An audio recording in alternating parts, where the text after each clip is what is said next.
Well, for more reaction to today's announcement, Kirk Hope from Business New Zealand is in the studio with me. Kirk, thanks so much for your time tonight.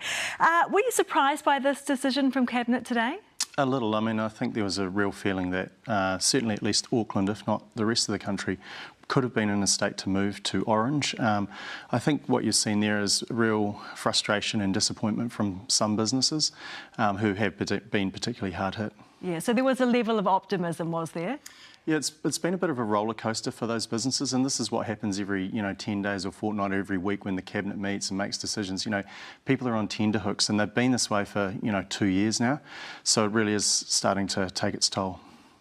Is it just hospitality, or you think it's wider than that across the business community? It's actually wider than that, and there is kind of a lower level of resilience that we're seeing, certainly. And there's a couple of reasons for that. Actually, some of the other rules are having a real impact.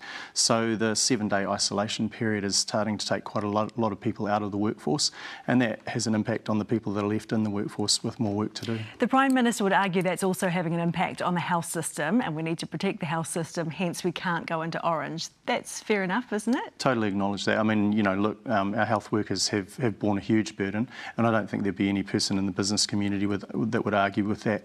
But there is a real sense of frustration and in some cases real desperation. So not necessarily the wrong decision, but maybe are you just looking for clarity around what happens now? I think probably two things. I think businesses need real clarity around what the conditions would be for a move to orange, and then I think for a move to green as well. So they can plan so that they know when they might be doing it and how, and then they can make all of the arrangements that they need to make. So the talk about we're looking at, the Prime Minister says we're looking at hospitalisations, Ashley Bloomfield says we're looking at trends.